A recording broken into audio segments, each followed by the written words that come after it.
Hello and welcome to the Green Outdoors podcast. My name's Kyle. I'm AJ. I'm Jeff. I'm Ryan. And I'm going to start this conversation off with future Jeff if we don't watch him. If we don't take care of Jeff and he opens up a food truck, this would be him. Actually, I should make it Ryan. Ryan's the only person I know who's actually caught a pigeon with his bare hands. Yeah, I did. That's true. What was that? In Hawaii. Oh, nice. Hawaii. We actually have a video of that too. So let's show Ryan letting the pigeon go after catching it here. Yeah. Okay, now that we're back from that, let's show the video of this random man real quick catching a pigeon in New York City, I believe. Mm-hmm.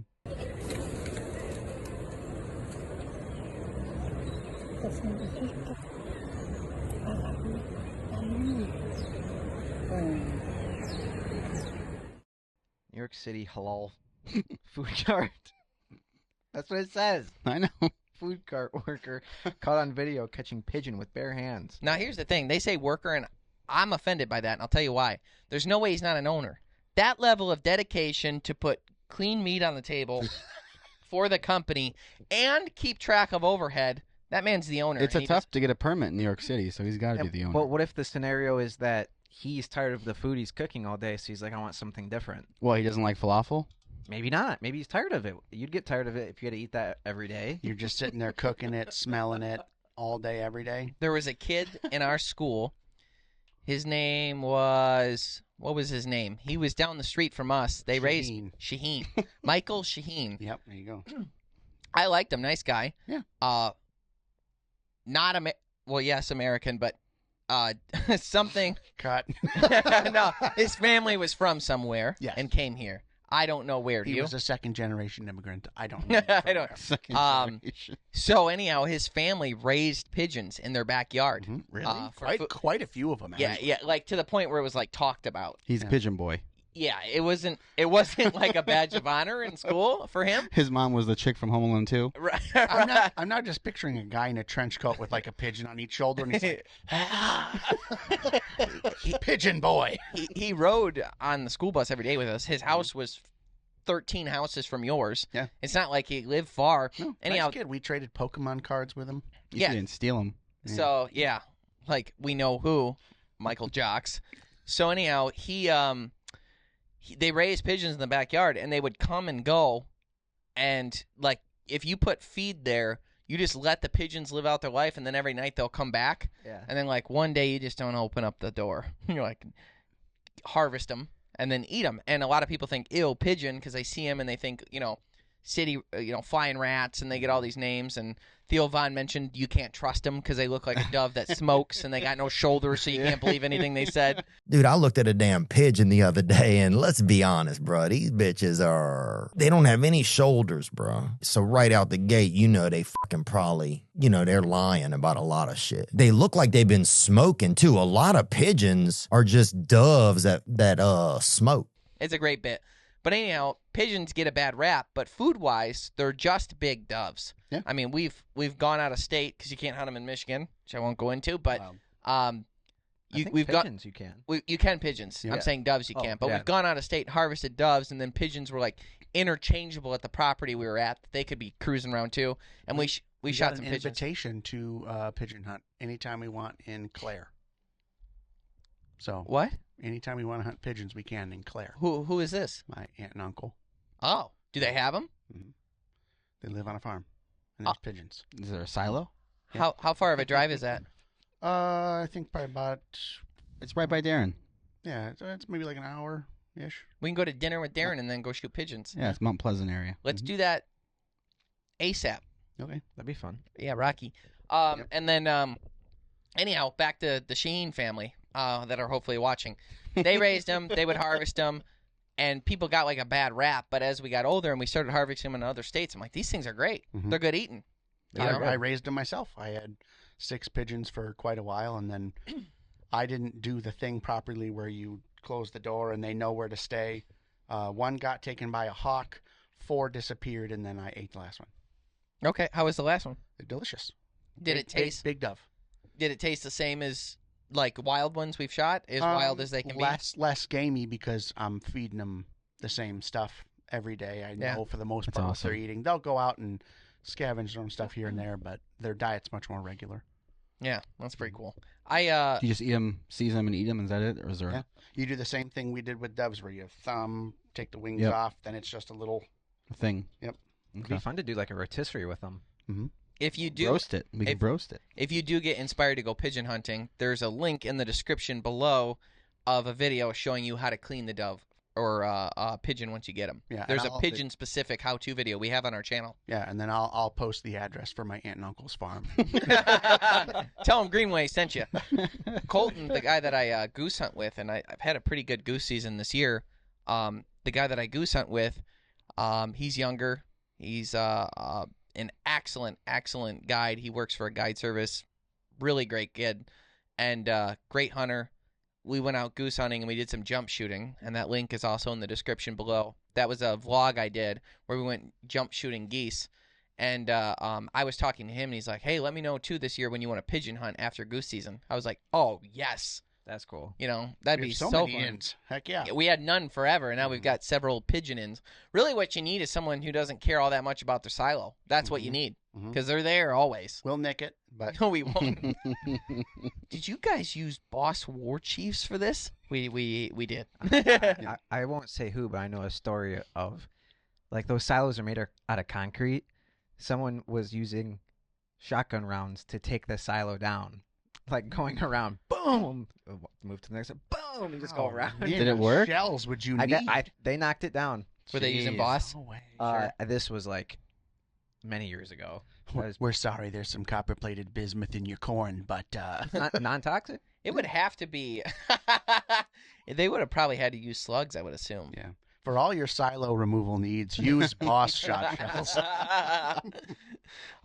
Speaking of which, actually, before I jump into that, I've got some events coming up I wanted to mention to you guys. This weekend, Saturday, 1/11/25, the Ultimate Fishing Show at the Suburban Show Place in Novi. No way. Jeff and I are going to be there for most of the day at Darren's booth, which is Real Respect Charters. So if you look up that booth, we will be there most of the day Saturday. Come do a meet and greet with us. On Saturday, 2/22/25, Calverley Sportsman and Outdoor Expo in Midland. I'm going to be there for half the day and also speaking at the dinner. Dinner is going to start at like 5:15, I believe, and I'll be speaking at dinner. And then that same weekend, because I'm crazy, Saturday, I wrote 2/21 through 2/25. Nope, I'm sorry. Friday, 2/21, and Saturday, 2/22. I'm also going to be at the SEI, two plays at once, the Mid-Michigan SEI chapter at Soaring Eagle. Ryan and probably Jeff, Jenna are all going to be working the booth there at that event Friday and Saturday. And then I will be speaking at that dinner Saturday night as well. And that should kick off around 7 p.m. You can still get tickets to both, but if you're going to be attending either one, come visit our booth at the Mid-Michigan chapter SEI, again, Soaring Eagle. And then for just the dinner part, and I'll be doing meet and greets before the dinner part at Calverley Sportsman and Outdoor Expo in Midland as well. They're only about a half hour from each other. Go to both events. They're both going to be fun. And and if you're really hungry, you can do both dinners and see me speak twice. It'll be two completely different 45-minute speeches. If you would like to join the Greenway Outdoors sponsored convention crawl, it will Crawl's funny. That's good. That's good. We're gonna be driving like madmen, but and who knows? Maybe it won't work out, and you'll hear Ryan speak at the SEI one. Surprise! Here's Kyle's notes. Yeah. So I can't even read this. Looks like I was supposed to talk about 60. Ryan can't read. Besides that, so come visit us at those events, and we'll try to keep you posted on different events that we had. But we did just get back from a shoot we did with Boss Shotshells and Delta Waterfowl. Brad Heidel from Delta Waterfowl, he runs all the marketing over there, helps set it up. And we got to go to the world-famous Coca-Cola Woods, which was originally owned by the Coca-Cola Bottling Company. It's in Arkansas. I forgot the name of the town because it's too weird. McCrory. Yeah, I never knew. Yeah. And I can't even tell you enough. Like, it's managed for ducks. Basically, it's a giant piece of property, and it's inside a giant bowl, and by bowl I mean like miles diameter bowl, and they fill it with water and flood the woods, and then make it absolutely ideal for ducks. And then it's really cool, like areas where there's big openings in the treetops, like big circles, where ducks can feel comfortable coming down into the water.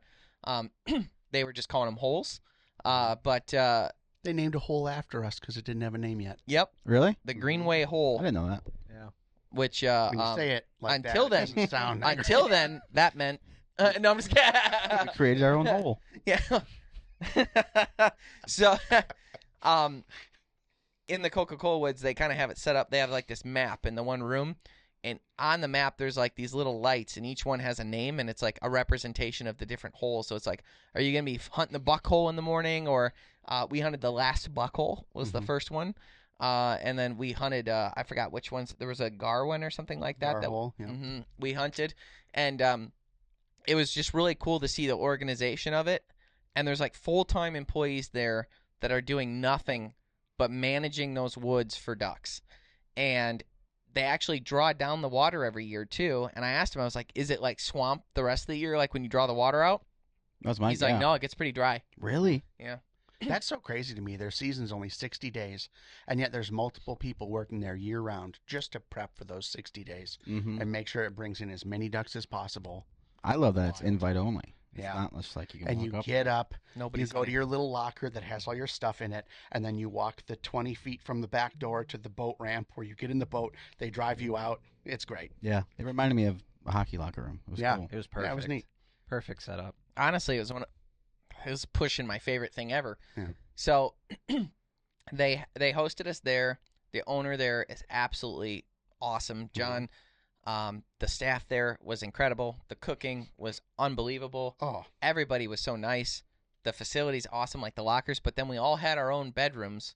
Mhm. And it's like you got your own bathroom, you got your own everything. A Mhm. bed and a bunk bed in each room. Yeah. Then they're like waiting on you hand and foot with these elaborate breakfasts and dinners, and we had Cornish game hens the one night. Oh, I mean, we had steak and egg. Well, they felt bad the one day that we didn't do as well, and they're like, make sure you treat them right. So we come into all the stuff that would have been there for what we would have already thought was a fantastic breakfast, and like, throw in some steaks and some cinnamon rolls that she made with half and half and brown sugar Yep. on top of it. Oh my It was god, unreal. it was so good. They were she great. calls herself the little country cook, Mm-hmm. and she is sweet as pie. But she'll tell you how it is. Mm-hmm. And but yeah, like the one breakfast we had an insane amount of bacon, and they know how to cook bacon. I thought I was the only the first one. time ever. Finally, somebody else knows how to bake bacon. Yep.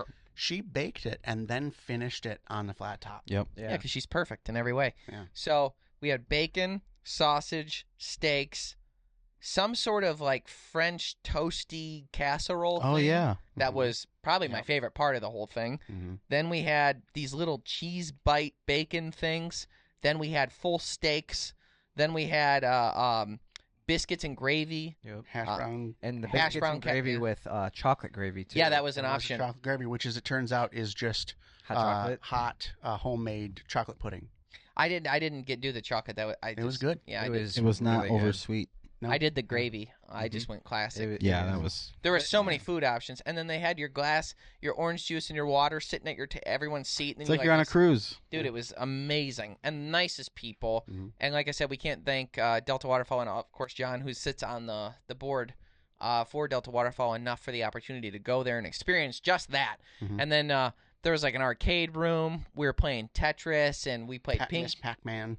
I got my revenge on Ryan for what he did to me. Finally beat Bowser at ping pong from 4 years later. To be clear, Ryan was Bowser. He was the last boss. He was very good at ping pong. He is very good. I at don't ping pong. remember this. Yeah, I was like, You wouldn't. You were so casual about I it. beat when we were at Circle M Lodge bison hunting. I beat like 7 people, Mm-hmm. and then you came in and just destroyed just me. strolled in, and he looks like Forrest Gump. He's just like Yeah. I don't remember. Well, this. Ryan, behind the back. Ryan and I got some volleys going for ping pong. Yeah, we did. They were like this far from the net, 100 miles an hour both ways, like 8 or 9 back and forth. It was miles an hour. 100.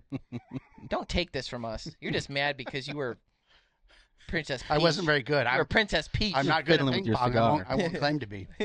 Oh yeah, that was funny too. One of the nights we decided we want to go to the gas station. We're like, "Where's Jeff? Where's Jeff?" We're like looking around all over the place for Jeff, and he's like, We needed to get energy drinks for the morning. "Yeah," Mhm. and he's on the back porch. We go out there. He's on the back porch. He's smoking his cigar, and we're like, "We're going to the gas station." He's like, Okay. "Okay." Let me finish this real quick, and then I'll Too come long. in. Let's go. I'll grab my wallet and we'll go. I finish it. I grab my wallet just in time to go to the front door and look down the long driveway, and they're halfway down the driveway driving away. I really hoped one of you were gonna like look in the mirror, just happen to see me on the front porch going. That we would have lost it. Oh, But it was great Lost because I got energy drinks and didn't have to go nowhere. yeah. And then you texted us. And then AJ wanted to reply, "Good luck being an orphan," which was pretty sad. Good luck. Yeah, good luck. Anyhow, the funny thing about the trip is the Coca-Cola Woods is known for being great hunting all 60 days of the season. They manage it to make sure that it is, and they do an excellent job.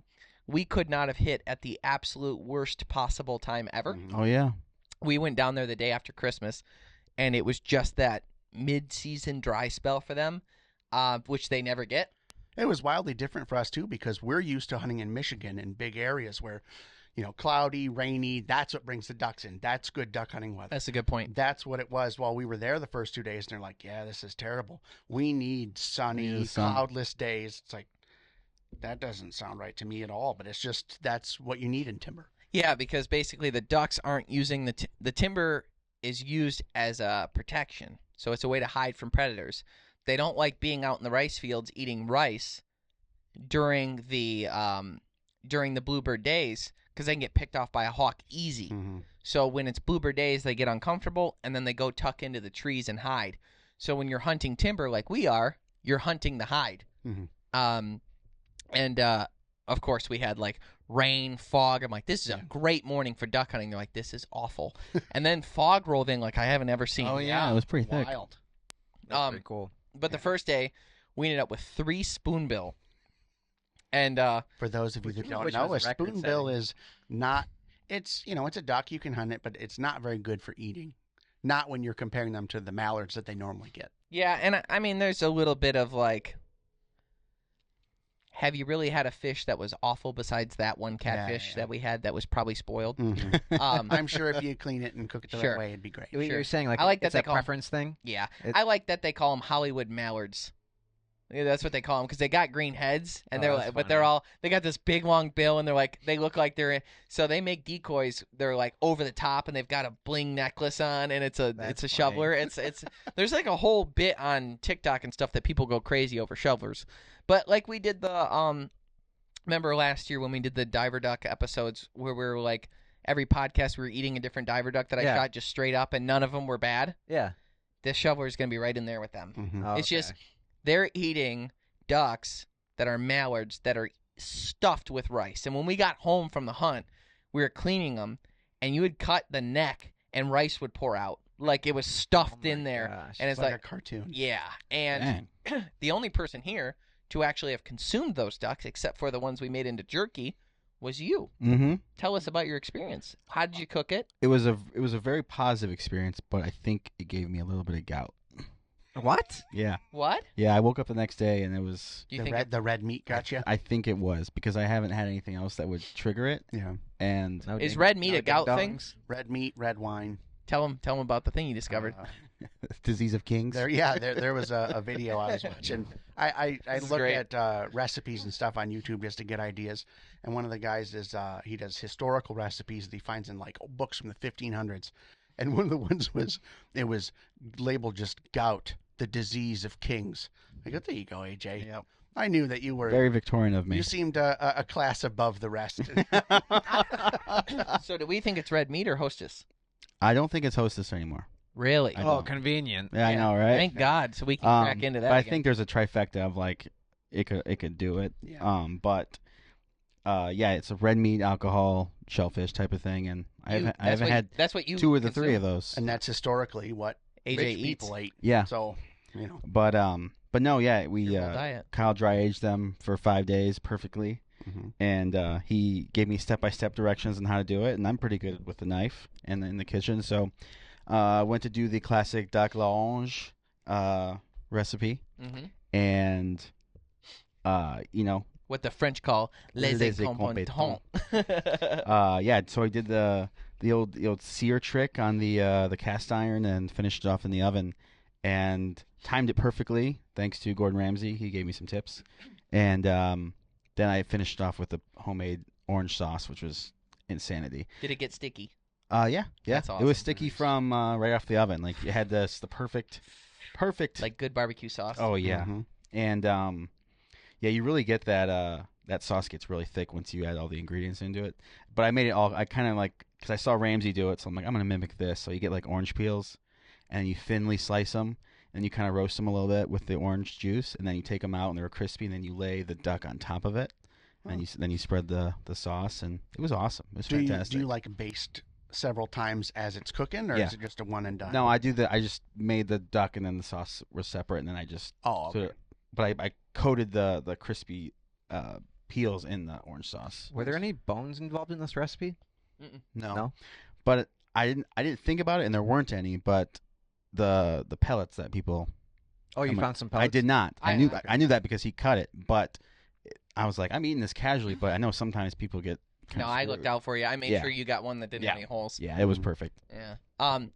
Typically too with duck, you'll see, like especially dry aged. It's like I will say this about the dry aging is like the wounds become very obvious. Yeah. It's like they get pretty more profound. gouty. It's the only way to dry aging is just the only way. Yeah. And when we're saying dry aging, all we're doing is cutting off the head, cutting off the tail, cutting off the legs at the knees, taking all the feathers off, singeing the tail feathers.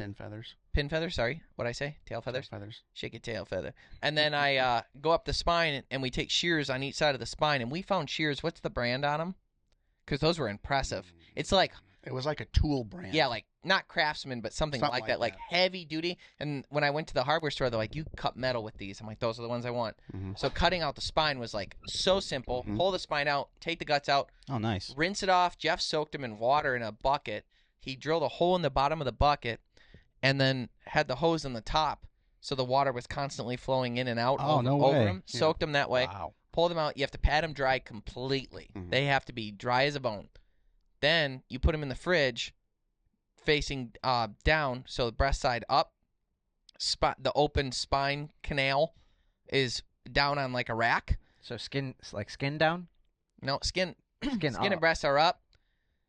The spine that you cut out on the bottom, there's like a canal now of opening into the cavity. Okay. That's down. Okay. Yeah. So that way everything can kind of drain out of there. Does stuff drip as the days go by? Yeah. Okay. Yeah. It's funny though, historically, I have seen very little drippage. Those ducks saw a ton. So I don't know if that's just the area or dumb luck, but historically, I see maybe a couple drops. There was like a puddle. So interestingly enough, clean your drips. They broke down well. If they're anything like the dry aged deer that we had this year, they're great. Yeah. So what it does, I wish I would have done what you did with the venison the way I did it with the duck. I feel like you get almost the same outcome. Oh, really? I would think so. Wait, what do you mean? So you take the deer, you get really big shears, and you cut hacking through the back straps. However, he cooked the venison the other day, like to replicate that with the duck because of the red meat flavor. Yeah. You wish you had done that with the duck versus what the previous recipe? Just because it was insane. The thing is about the fat though with the duck. So jumping back, just so because we're bouncing around here. Let's focus on the duck dry aging for a second. So that's how you'd put it, and then you put it in the fridge for 5 or 6 days. Take it out, then you take the breast off and the leg off, and you just kind of follow the seams and keep them connected by fat. You want to leave as much fat on as humanly possible, right? So then you should have a breast and a leg connected by fat with no hair and no pin feathers whatsoever. I would hope no hair. Yeah, with no feather. It looks like hair. I say hair. It's not hair. Pin feathers. Sorry, but all that should be singed off. You don't want to over singe it when you singe them because it's so funny the fat goes like Yeah. quickly, and you want to leave as much fat to protect that meat as possible. Yeah. Then you can either vacuum seal it or go right to cooking it like AJ did. Now, what this does is when you have duck, a lot of times you're going to pick up like a pond flavor with duck, okay? And it's like a scummy water, and that's like the water that they're consuming. And when you do this breakdown, it releases that flavor, allows the muscles to start breaking down and becoming more tender, and then you actually taste the duck. And it's immaculate. It's so good. And it's so funny because people will say they don't like duck. I ask them how they're cooking it. They kill the duck. They get home. They rip out the breasts, and then they cook them. And it's so incorrect, and it's like your own fault that you don't like it. Yeah. And what's really same thing with like the fat, same thing with everything. We always say this, but I was saying to Jeff when we were cleaning the ducks how easy it was when they had been dry aged because everything cuts way easier and everything's dry, right? Because like when you're cutting a fresh duck, it's all wet and you're knife slipping and this and that. It's like perfectly dry and like it wants to peel outward. It's so easy to make it perfect. It's just way better. And it's funny because a tenderloin becomes a different color because it obviously like dry ages faster because it's like that littler strip. But you see that on the breast, and it's like this one defined color of thing, which is fine. But it's unbelievably good. The thing is about the grill, to off your point, is what was the best part of that duck? The fat. Exactly. And with the when you're cooking this, so let's say you got that piece done, you're putting it skin side down in a cold pan or room temperature, and then bringing it to heat. And this gives as it comes to heat, that gives the fat time to render out. Whereas if you put it in a hot pan or a hot grill, that would be a little harder because it would. That's true. And you don't want to lose any of that fat. True. It's a good point. So that's why everyone cooks it the way that I had told you. But to the point, you cook it in the pan and sear it on a fat side down. Let it come to temperature. Once it's all golden brown, the fat, then you flip it. Do the meat for like 2 minutes, 3 minutes to get that sear. And I try and get the edges too, and then put it in the oven for like 10 minutes at 400, and it's normally done. Then your sauce is done, and you glaze it and becomes sticky. Yep. And the greatest part of that will be the fat. Kind of like when people are like, ew, fat, but keep in mind in other countries, Germany specifically, they use mallard fat as a replacement for butter. It's packed with omegas. It's very healthy. It's good for you. Tastes good. It's got a higher smoke point, so you can cook it hotter without. I didn't know that. I didn't know that. The fat. I didn't know that awesome. either. That's interesting.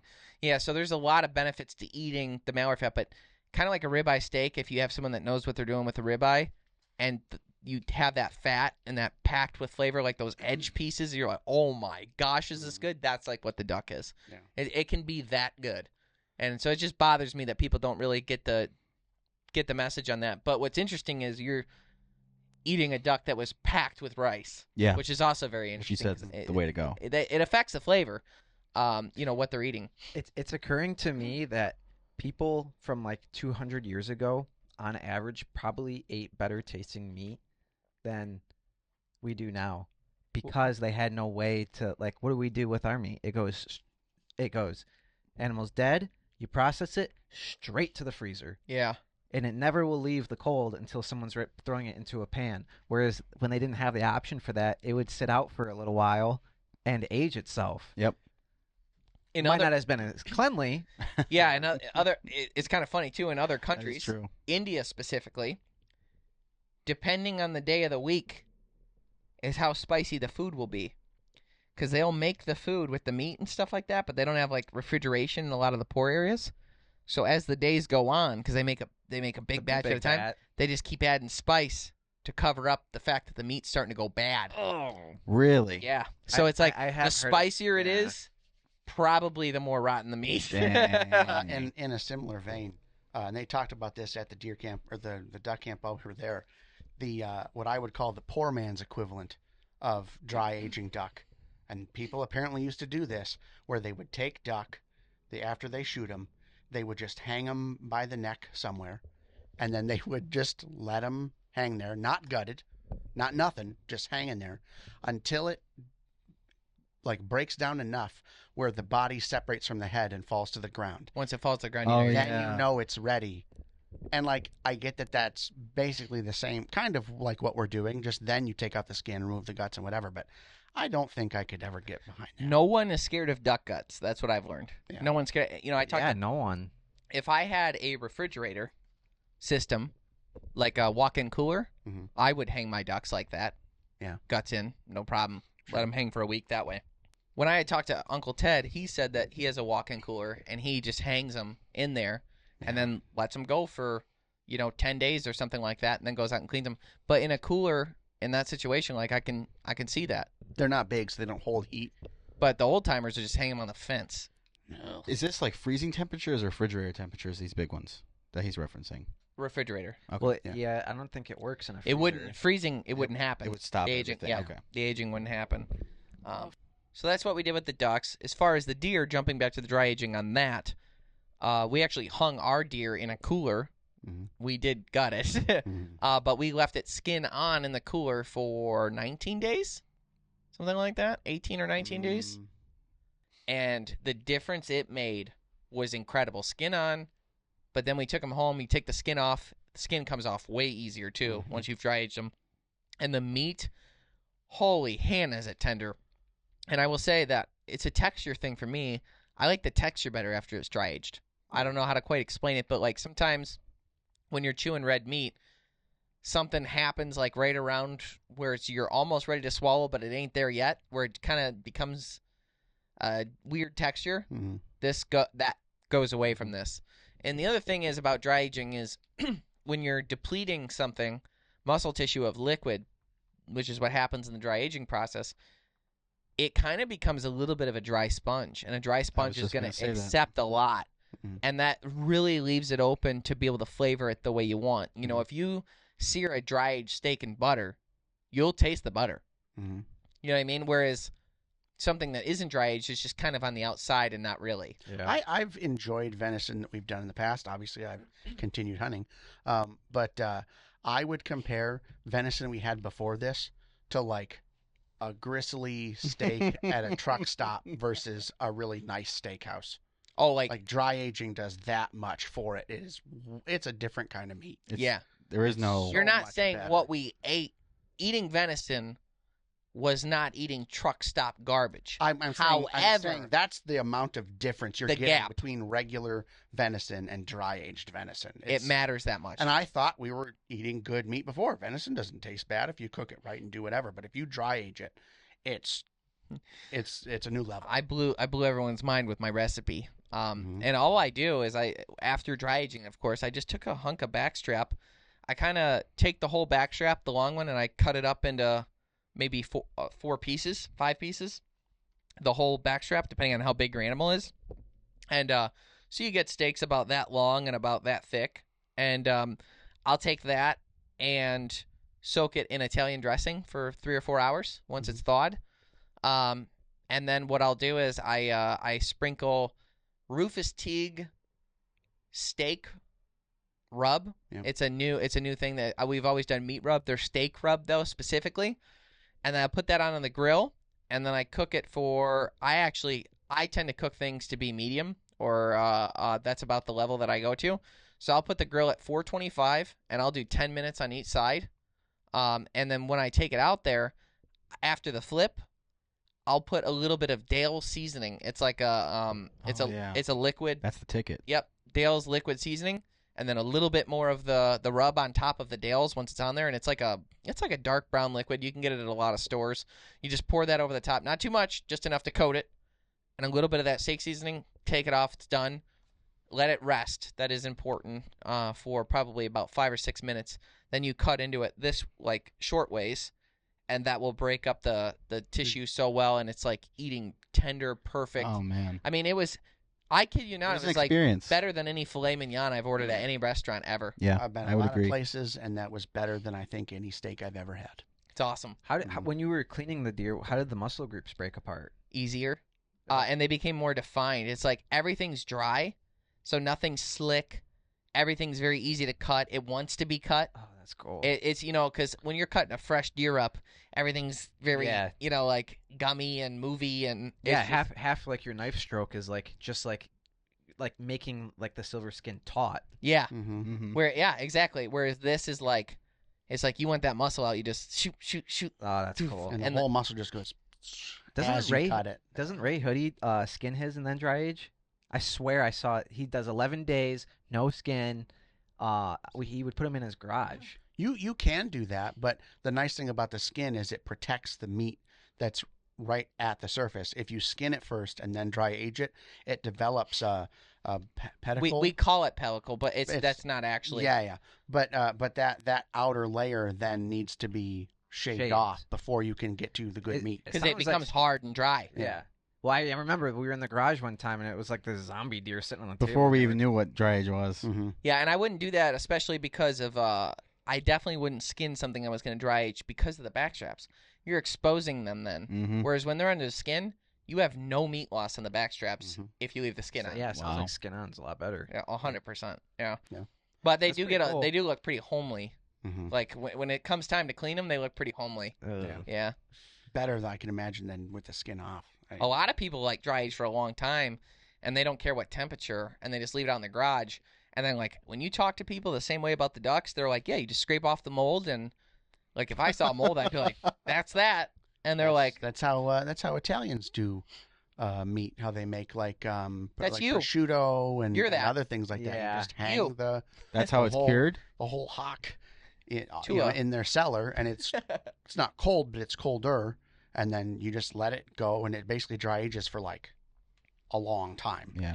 They'll coat it with, like, pepper and other spices and stuff, and that helps, but you still end up with some mold or whatever, and you slice all that off, and then you've got that delicious dry aged meat underneath. You go to a real fancy steakhouse too, sometimes they'll have like the dry age thing, where the biggest thing for those is when when you're just doing meat that way, where they're doing like 30 days and stuff like that, you have to control humidity.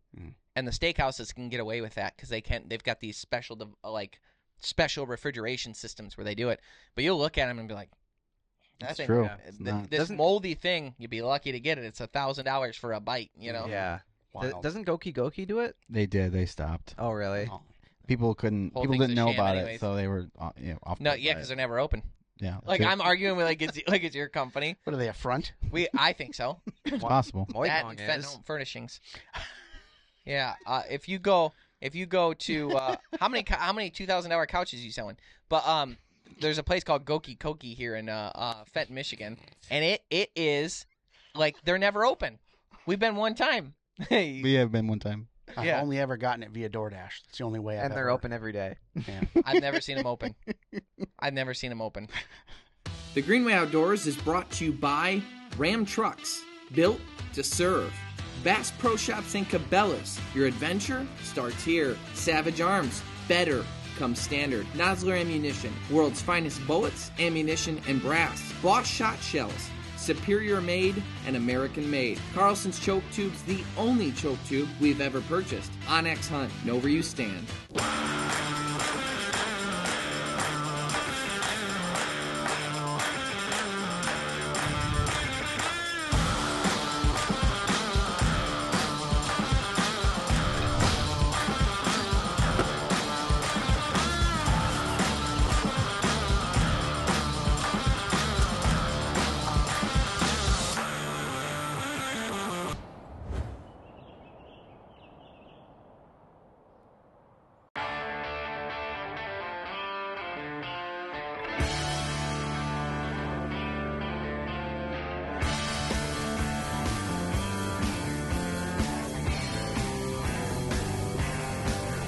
For every purpose, for every path, for every soul, for every season, there's a Ram.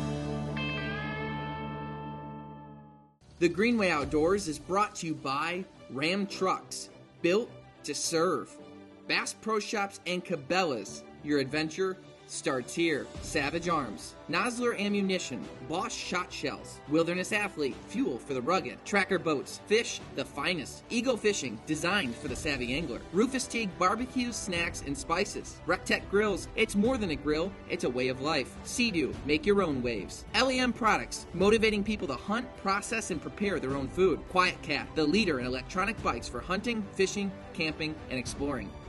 The Savage Model 110 with AccuFit is the only rifle fit for you, no matter who you are. Featuring 5 adjustable comb risers and 4 length of pull inserts right in the box for predator, big game, And at long range, it's easy to get a customized fit that rises to the occasion.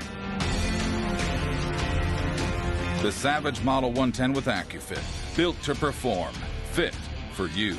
Savage, where better comes standard. Consistency. That's what you aim for with every practice shot. So when you're out in the field, you get that same consistency every shot. With Carlson's choke tubes, consistency is what you'll get. Our choke tubes are long-lasting, high quality, and made right here in the USA. Carlson's choke tubes, pattern tested, hunter approved. Find out more at choketube.com. If you want to be here, it all starts here. At Bass Pro Shops and Cabela's, we have the widest selection of the quality brands you love to get you outdoors. Whether you're a seasoned pro or just starting out, our friendly, knowledgeable outfitters will help you find the right products for your next trip. Shop with confidence with our low price guarantee. Plus, club members save even more on great gear with exclusive member pricing. Bass Pro Shops and Cabela's, voted America's best outdoor retailer. Are you anxious to get going? Knowing that the clock is ticking and time truly is the most precious commodity in the world? Then you, my friend, are in good company.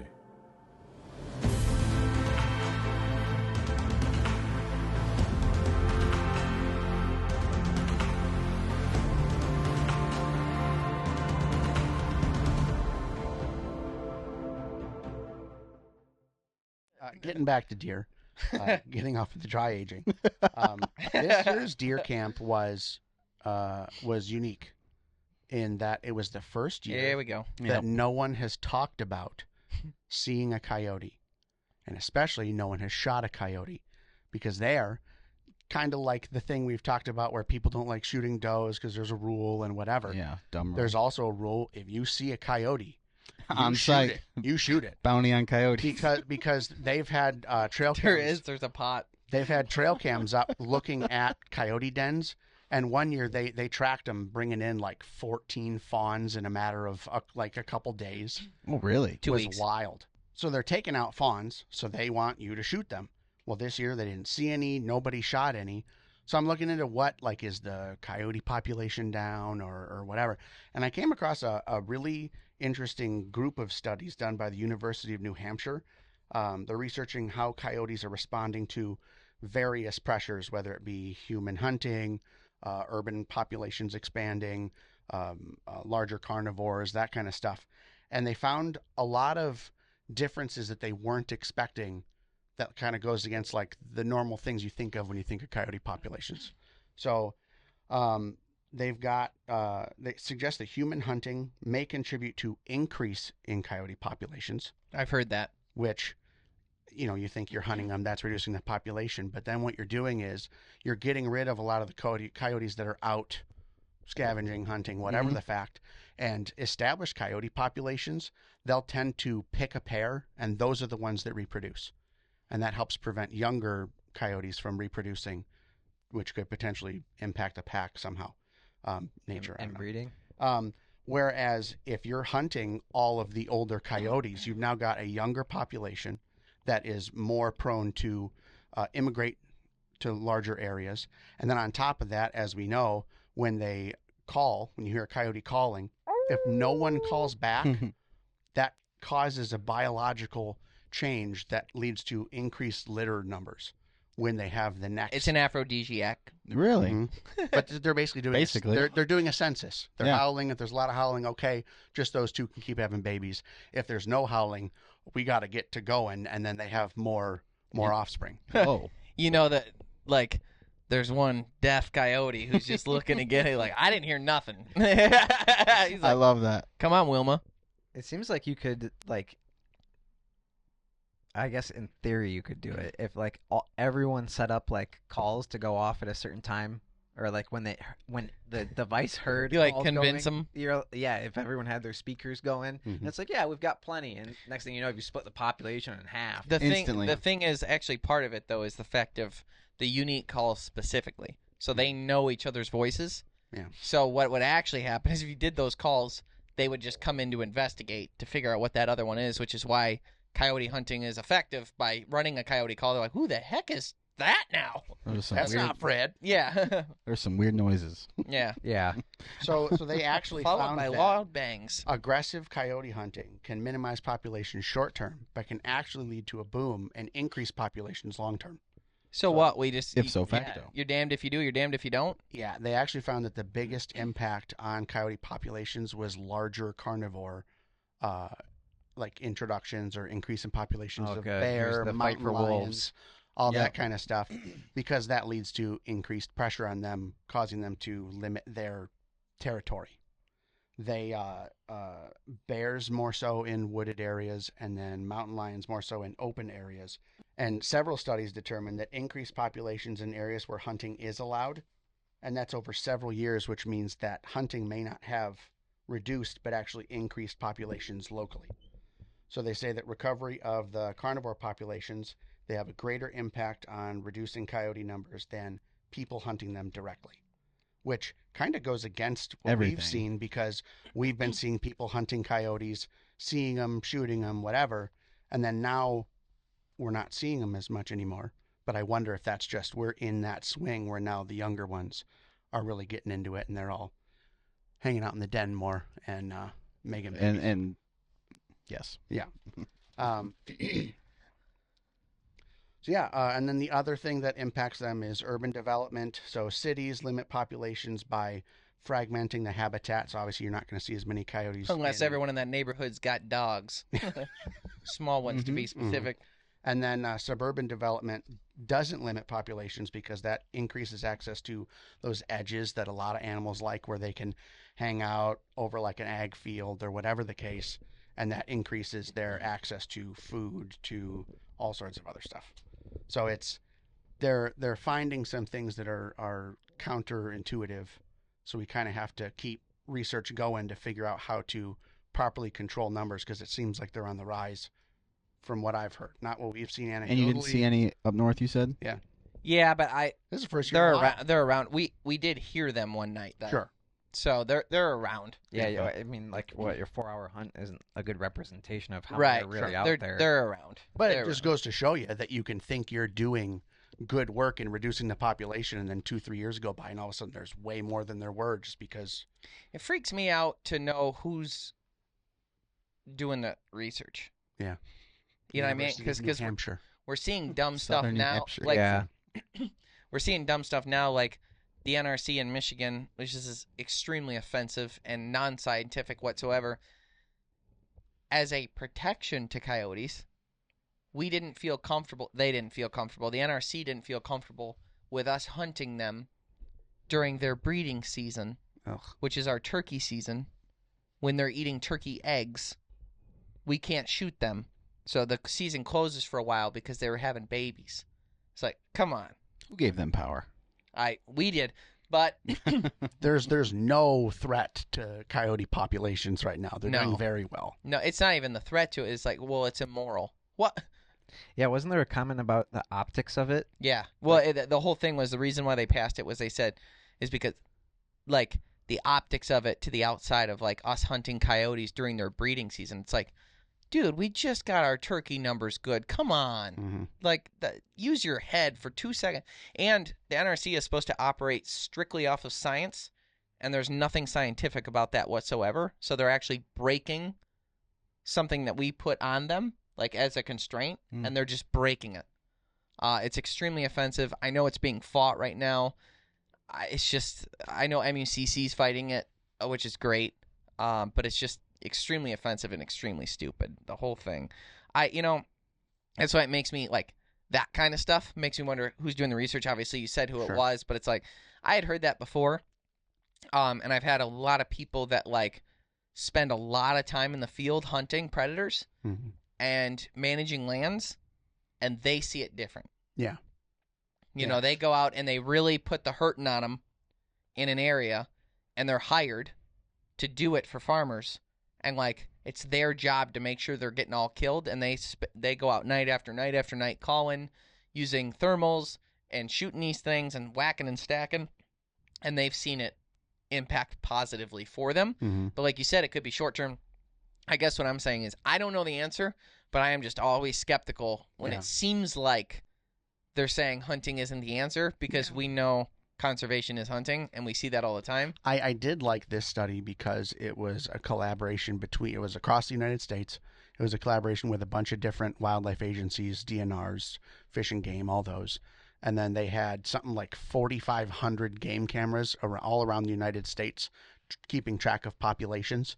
And then it didn't seem to point specifically to like hunting is bad or anything like that. Yeah. It was more, here's how us increasing our land use impacts them. Here's how hunting impacts them. Here's how carnivores impact them.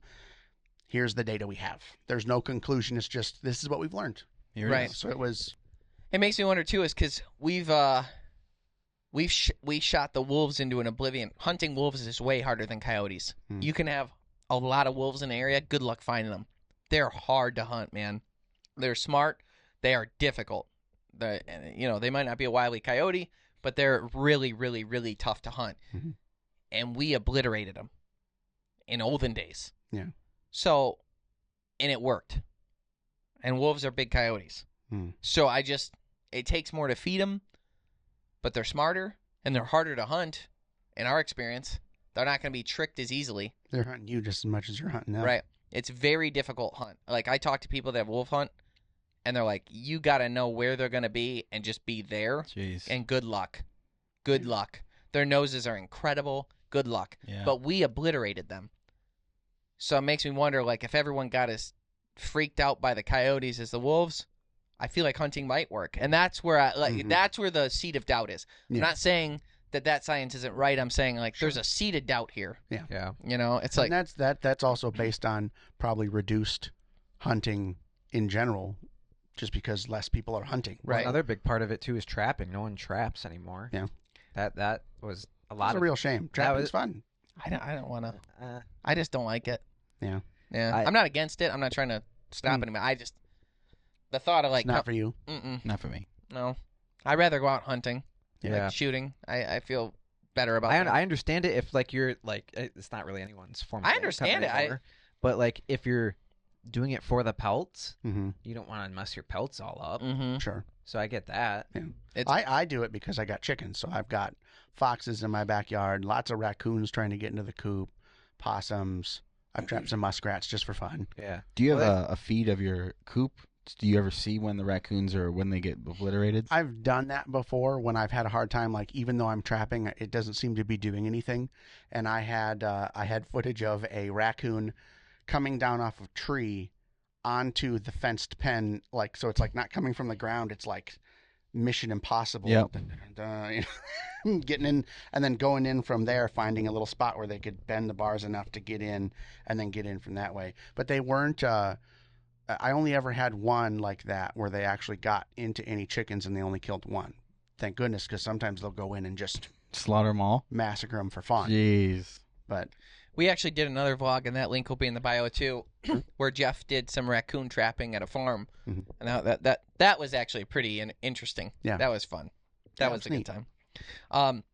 Speaking of coyotes and dogs, my sister's family just got a new dog, Mhm. and it's one of the Spuds McKenzie dogs. the Bull- target dog, Bull Yeah, terrier. with the like Bull terrier. flat head to nose ratio. Yeah, they're not known to be lookers. They're funky looking They're- dogs, but they got a puppy, and he's got a lot of color to him, so he's not the white, because the whites look disgusting. That's but the main one. but That's he's- the one that gets in the dog Right. show. It's not for you. he's a Unless you're gonna paint the red circle on it. Yeah. yeah, he's a tricolor like the hat here, the Greenway Outdoors, which you can find at thegreenwayoutdoors.com. You click on store and see all of our hats there. But he's a tricolor like this hat here. We got two varieties. Yeah, the This one one you're and wearing, that the one I'm wearing, and he's really cool. But we're at like Christmas, even though it's well after Christmas, with like Aunt Niecy and everyone was there, and we're like meeting the puppy for the first time. I'm like, I think he's got a tick on him, because like I felt something behind his ear, and Aaron's like, no, it's not a tick. I'm like, might be a tick. He's It's like, a no. colic. He They're developed it mad. 3 Yeah, days ago. he said that's like how their hair is or whatever, and he like felt it, and I was like, all right, he felt it. If it was there, I'm like, maybe it's a mole, Anyhow, my sister FaceTimes me yesterday, freaking out, Oh no. and it had been growing. It was? Obviously, it was a tick. Oh, Yeah. Have you? Yeah. Have you seen the picture yet? No. It's wild. Look at the size of that tick compared to her. And everyone's fingernail. like, and they're telling you to shut up. Yeah, pretty much.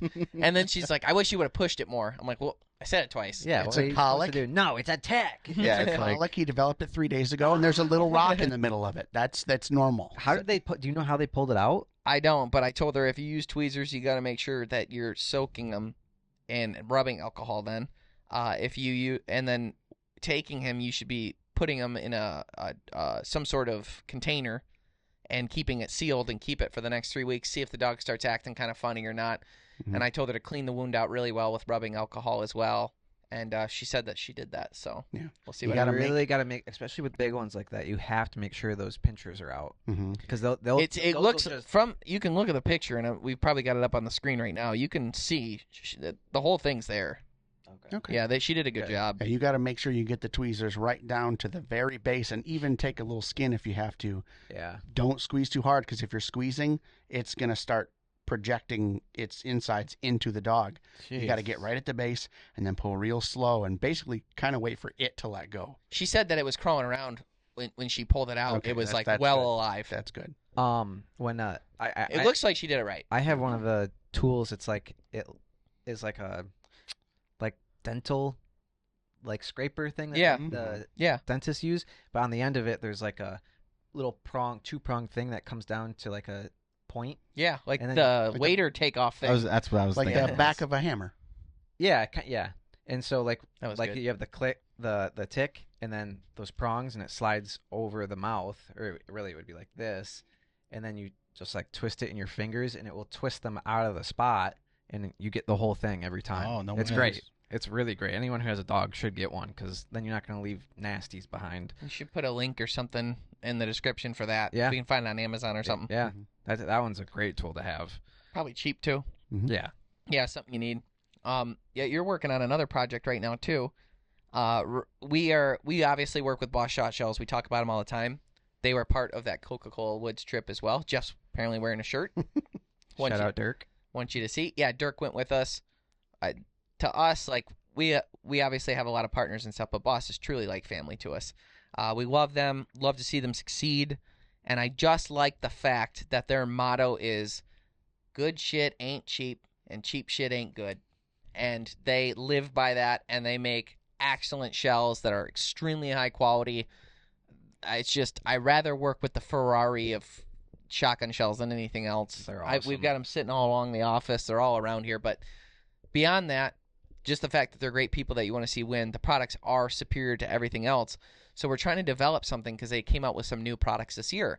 So now they have Steel Reserve, which is it's just copper-plated steel, but it has the War Chief wadding, and it's good, they say, like 30, 35 yards, because steel has its limits. Obviously, its density is nowhere near that of bismuth or lead, so it slows down quite a bit when it's shot.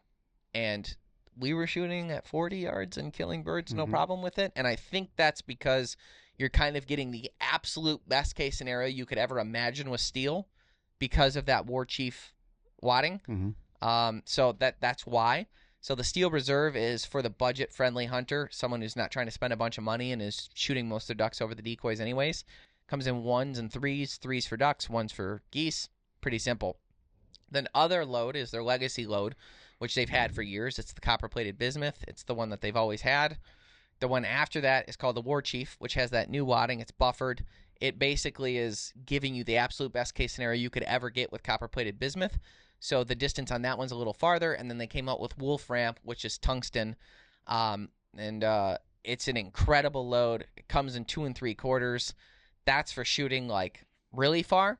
So we wanted to make, basically to get the consumer to understand this for Boss, we're developing this video. This was Brandon's idea, of course, but we're trying to create it. And you're working on it, Ryan, and it's a little bit out of our comfort zone, if you will. Yeah. But we shot some drone footage for it. Why don't you break down? I just want to riff about this project, partly because I need to know what's going on with it. So I just am kind of doing a double thing here with the podcast. So essentially what the video is like it's a visual representation of like where each of those different loads are going to end up shooting. So the distance it can travel. Right. So the footage, we filmed this footage over the shoulder with a drone of Dirk, Kyle, and Jeff, and looking out over the water. And there's decoys out there. And then the drone is slowly like flying over the water, and it's just drone footage right now. But eventually, hopefully, we're trying to gather the skills to be able to do this and all the different assets to be able to do it. As the drone's flying out to those distances, you're going to see each of those different loads, such as Steel Reserve, War Chief, Wolfram, Legacy. You're going to see all of those pop up at the different distances with a little bit of information representing that distance. And then after that, we'd like to do an overhead shot where we can see where you guys are standing all the way out to where the farthest load's going to end up. Wolfram. And where each load. And kind of have like sits. a color glow representation of like 35 yards out, Steel Reserve. Yep. 40 Legacy, 50 War Chief, 60 Wolfram. And I kind of equate it to like, I don't know, like it looks kind of like a rainbow. Because it's like the colors bands filled in. But what programs are you using? Like, how are you, because you've never done anything like this. So I was just like. No, Andy and I are working on it. It's weird because we're getting into strange territory where it's like now we're doing, it's like special effects. So you have to like find a way to make your own like virtual world inside like the world that you filmed. So like the water is a plane, like an XY plane. So now you have to like tell the program to make that video a plane. It's very like intricate and hard to explain. You have to like algebra. You almost have to like redesign the world that the video is into a virtual world and like overlay the two of them to be able to get it all to work together. Yeah, it's Interesting. like the video is 2D and then you're creating a blank 3D dimension. Yeah. And then you're inside that dimension manipulating it how you need it to Did go. you hate me when I requested this? What? When I was like, I got an idea. It's I like exciting. acted out in the living room what I'd like to see, and they're like, I think that's the one thing I've seen you act out 75 times. Radar. Wanted to get it across. Ray lights and gadoosh. Yeah, make that. Use it, please. What I like about it is that anytime we take on a new kind of project like this, obviously I have no doubt that we're going to make the best version of whatever it could be. But taking on new stuff like this, we're constantly pushing what we can do, learning new things, making ourselves better for us, for the show, and for our sponsors. Yeah. We've got a lot to learn on this one. That's the challenge we live for, though. That is the challenge we live for. And I think Andy and I were testing different things today, and it was starting to look really good.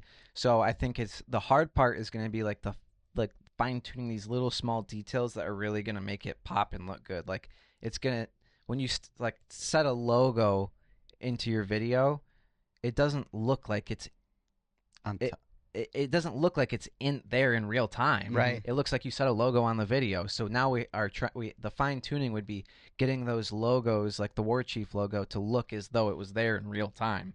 That's going to be the really hard part. I guess we'll just talk about this a little bit. We've got quite a few sponsors now, and it's been really hard work developing this company for the last 10 years and building these relationships.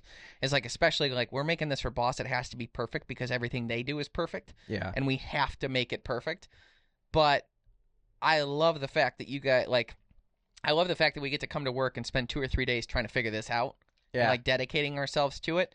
But it's so funny because like I hear the same thing, and this is like advice to anyone out there that wants to be in the hunting or fishing or social media or whatever it is industry that we are in and wants to create content like this for a living. I hear the same thing from every sponsor. Every sponsor, every single one of them has said this to me at some point. We work with people, we send them product or we send them money, and they have all these big dreams of what they're going to create, and then they don't deliver, and then that happens and we wasted the money. And they all say it. They all say it all the time. And the one piece of advice that I would give people is you have to dedicate everything to it. Like, you could see why when Brandon asked us to make this, when people watch that video, it's going to be like the shortest thing it's going to be a minute long, and they'll be like, cool. Like, I get it. Yeah. Like, oh, neat. It's a minute video. They don't know that it took like 3 days of learning, probably 4 or 5 days of implementing. Like, we're signing up for a giant project, and especially I have to watch myself sometimes because I'm like, yeah, just make that. And it's like, I told you what I wanted to look like. Just do it. But it's this stuff's complicated, and I would say to anyone out there wanting to be in this industry, don't be the person that overpromises and underdelivers. Underpromise and overdeliver, and be prepared to work your butt off. Because if you're, and make sure you have enough time to do what you're saying you're gonna do. Yeah, I think that's the big thing with like what they're talking about, the people who don't deliver. It's like like in their head they think it's easier than it is, and then they start to learn it. They realize they can't do it, or a lot of people think they'll hire somebody to do it, but to hire somebody to do it, one, finding the right person is difficult, and Then the finances of it. Now you've spent all your money that they gave you on doing the thing, whereas like here we just kind of we just learn it and do it. I think it's the ownership mentality thing that we always talk about, though, where it's like, here's a project, we got to do it because A, B, and C, so we're gonna do it, and now just figure it out. And I also think in a lot of these situations, people, well, I don't know how to do that part, and I couldn't find somebody, sorry, or I couldn't afford to blah blah blah. Yeah. And I think that's like what it becomes. But when you watch these videos, they go by in a second, but I appreciate the work you're doing on it because I know it's. I can't wait to see it though. I am too. It's gonna be tough. This is probably one of the toughest ones we've ever done because it's like I said, it's like special effects, and we've never really gotten into that world. No. So, and this is what I'm so scared of. Like, in the back of my head, this is what I'm scared of. Is like you watch your old stuff, and like when you did it, you're like, this is amazing. Right. And then you watch it 2 years later, and you're like, what was I thinking? But Boss's stuff never-ending is always cycle. so good that they already live 2 years ahead. Yeah. Yeah. So I hope if they watch it and they don't like it, just say so. Yeah. Please. Yeah. I'm sure Brandon will. Yeah. Yeah, Brandon didn't hold back. But you had talked about something with whales, and I kind of overheard what you were saying. Yeah. I just found this out, and this isn't like a lengthy subject or anything, but Total topic change, by the way. yes. So sperm whales eat. Well, I guess all whales probably do, but sperm whales eat squids. Like that's their thing. Okay. Squids. Mhm. And well, isn't that their whole thing? Like they fight the giant squids. I thought they were all filter feeders. I thought that didn't too. realize I'm gonna that look they- this up. What? I think they're small squid though. Well, what? like the ones they make calamari with. I got it. You keep talking. What whale eats the squids? So they what ends up happening is they eat the squid. Yes, sperm whales eat squid, and in fact, they almost eat nothing else. Huh. Sperm whales' diet, they're toothed whales that primarily eat squid, octopus, and some fish. They're the only known regular predator of giant squid. Yeah, like that. There's like the lore behind it is they go down way deep. They're the deepest. They dive so deep down. They fight these giant squids that are 200 feet long. Some people like that's like the that's lore. the lore. Some believe giant squid have actually started living in deeper water to escape sperm whales, which have led to sperm whales diving deeper to catch them. Game's not over. Clash of the behemoths. Yeah. Yes. So they'll eat these squid, and then what ends up happening is they can digest the whole thing except the beak. So, and the beak is like sharp and rigid, and Don't bite the beak. don't bite the beak. And so it will start going through their digestive tract, and it can be irritating. So to protect themselves, what ends up happening is it will like surround the whale will end up surrounding the squid beak with like a fatty, waxy material, Mm-hmm. and then they poop. But this fatty, waxy material will float, and it goes to the surface and floats on the water, and then it hardens, and it almost looks like a rock, but it's a rock that floats. It end up making its way to shore, Dang. and eventually, I'm sure there's hundreds, if not thousands, just floating in the water out there. But what people will do is they'll go look for these on the beaches, this whale poop waxy rock. Beak. Treasure. Yeah. It's And- the ultimate wonder ball. Treasures. well, Nice. it is treasure because you can sell it not in America. Certain countries don't allow it. It's like elephant tusks, but in New Zealand you can. It's a And shit. It is, but they use it in perfume. Oh. And what it does is it lengthens the amount of time the perfume will have its scent. Really? The Yeah. waxy substance or the beak?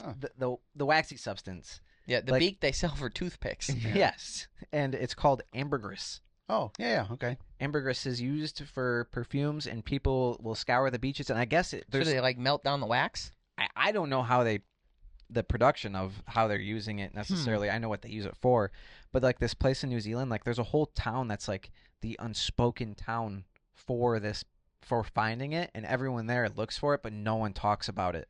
Like So if you find one, you won't say anything. you'll never know someone found it, and you will never know. You especially will never know how much someone made selling it. Oh. It's like morel mushroom hunting, but to like Let's go there almost and to have like open conversation about it in public. yeah.